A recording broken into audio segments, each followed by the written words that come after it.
Hello everyone. Welcome to this video. This video will be about very important things that need to change in the K-pop industry. I would first be talking about not so you could say important things, and further we go into the video, I will talk about the more serious stuff. There will be some triggering things here, so be prepared. Like for real? The dating ban.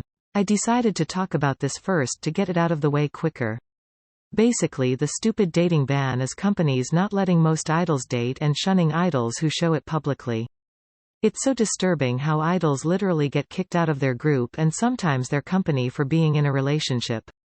I once watched a video of an interviewer going around in Seoul and asking Koreans what they think about idols dating, and some of them were fine with it while others said it was unprofessional. And since when was it unprofessional to be a human with the wanting to love? Also, I remember watching this K-pop criticism video where a manager was saying they restrict idols from dating to not ruin the fantasy fans have with them. That's genuinely messed up and so disturbing if you think about it.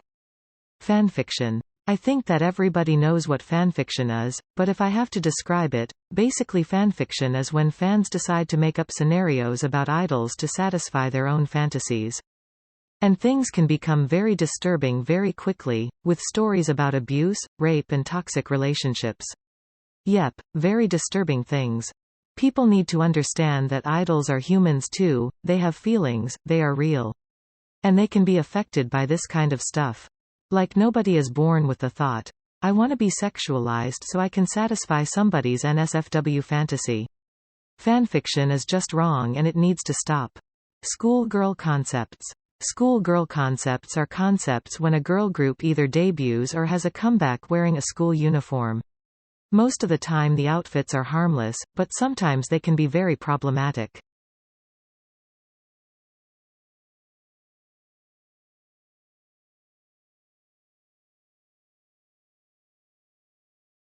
Schoolgirls in general are very sexualized in different kinds of media all the time, and the schoolgirl concept does not help at all. I hate seeing older men just loving it when a girl group is dressed as schoolgirls, it is too disturbing. Saucings. Probably the scariest thing in K-pop after the Koreaboos. All jokes aside, saucings really have been a very big problem for years now. Saucings are fans who are obsessed with idols to the point of madness. They will do everything to be close to their favorite idols. From stalking, to sleeping in front of an idol's house just to see them, to breaking into their house to watch them sleep, and to stealing stuff from idols. Idols and normal fans as well have been complaining about saucings, but nobody ever listens. Companies just do not care in protecting their idols, they just leave them to themselves to protect themselves. Like the first case I can think of where a saucing took it to the extreme as TVXQ Yunho's juice story. Back in 2006, Yunho was given orange juice with super glue mixed into it by a saucing who disguised herself as a staff member. Shortly after drinking it, he was rushed to the hospital, because he felt really sick and started coughing blood. He was able to recover from it physically, but he was traumatized and could not drink orange juice for a long time. He got over his trauma eventually, but it took him a while. Then after the attempted murderer was caught, after being asked by the police why she did what she did, she said, "I just wanted him to remember me with something." Stylists, companies making idols wear inappropriate or uncomfortable clothes to get attention. An idol's outfit is a vital element of their appearance on stage as it is linked to their concept and the overall vibe of their performance.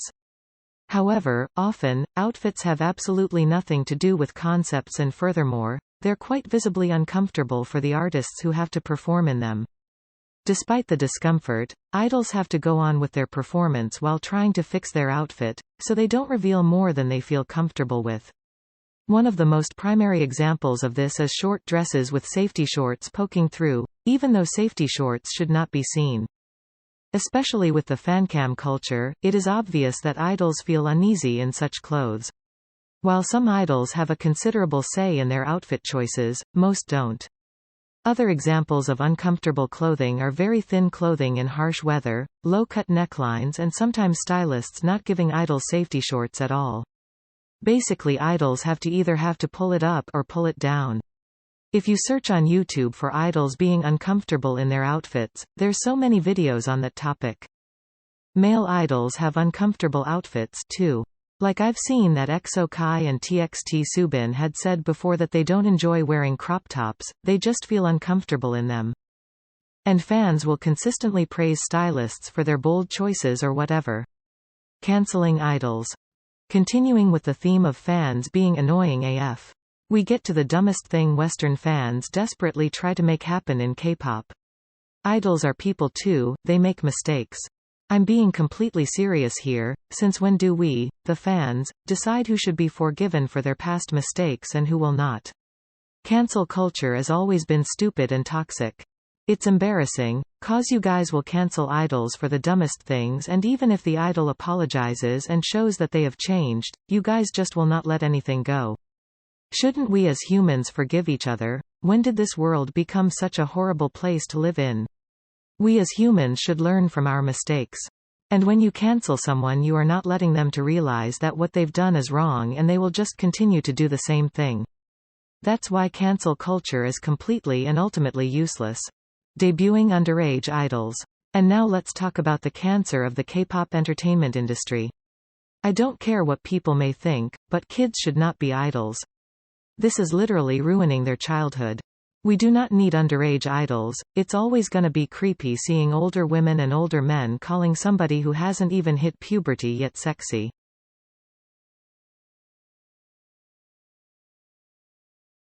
I agree with idols debuting at like 18 to 21, cause they are officially an adult already, but under that just opens them to more problems. Exploitation and abuse can easily occur because a child isn't going to be able to stand up for themselves. Companies do not care how old you are, they will treat you like every other trainee. I mean, there is extreme dieting, which is basically making kids skip meals, and doing that during your early teens is bound to have awful effects on your mental and physical state. And it's incredibly disturbing when underage idols get sexualized, which happens more often than you might think. JYP, the person and the company has done this for a long time now. He is notorious for it and still nobody has put him in jail for it. From making young Park Jae-yoon sing and dance to a song he wrote, which is about a young woman telling an older man that she is ready to have sex with him, to making pre-debut 16-years-old Suyu from Twice to dance sexy in an elevator for some kind of commercial.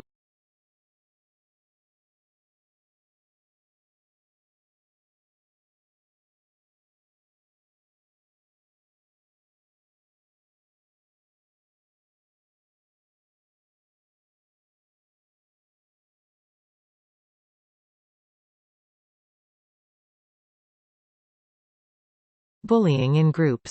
The K-pop industry is very competitive not only between groups, but between the members of the same group as well. Sometimes companies will make idols to compete against each other for some reason, I guess to see their determination or something.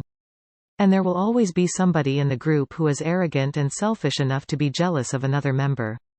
Most of the time when the company finds out, they will either make the bullied member to keep quiet and endure the bullying for the sake of the group. Or either the company will just not care and they will do nothing about the bullying.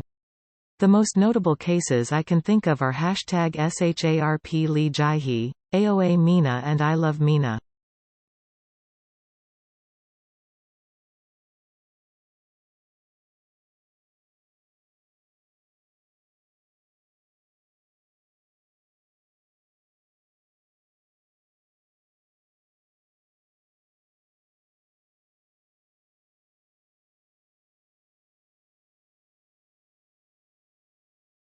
Idols being bullied by their own fans happens as well, and actually it happens more to be bullied by their fans, than them being bullied by their members.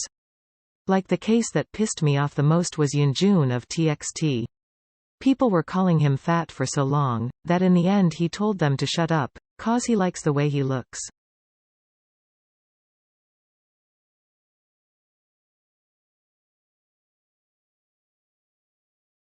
Colorism. This is a very serious topic that needs to be talked about more. Colorism sadly happens a lot in K-pop, mostly cause Korea is an East Asian country and East Asian countries are obsessed with white, fair skin. And Korea is so obsessed in fact that Koreans will just not care and will ruthlessly bully their dark-skinned idols. It's really annoying, not only for the fans who just simply don't care about skin tones, but it's hella annoying for the idols who are being straight-up bullied for something they were born with. The idols, who have been and still are bullied for the color of their skin, that pop up in my head first are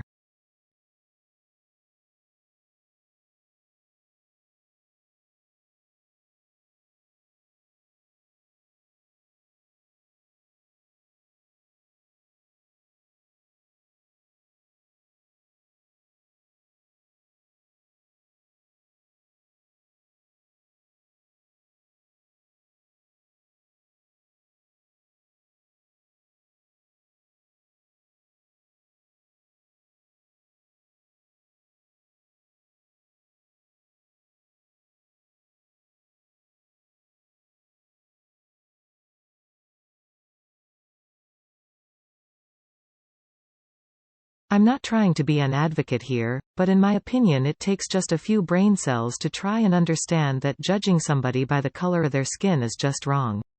Sponsors. Oh, boy. Where to even start with this one? So, basically sponsors are older men or women paying companies to date idols. Yep, it's awful, yep, it's totally creepy, and yep, it's illegal, but companies like to do it all the time. So many female idols after leaving their companies have come out and said this has either happened to them or that they have been offered money for Sponsor contracts exist in different forms. One of the most popular forms is when the artists are taken advantage of while being promised many benefits that will help their careers. And companies will literally force their idols and trainees to exchange themselves for sex, so they can be successful. Korean rich women do trick male idols as well, but it is not talked about that much, but it does happen. Young boys can be sold as well, cause they are young and vulnerable. Sponsorship is the barely kept secret of K-pop and it's easily available with clubs dedicated to the business. And most of the time when idols tell their stories of abuse nobody believes them, because rich men or women can easily pay the police to drop all charges.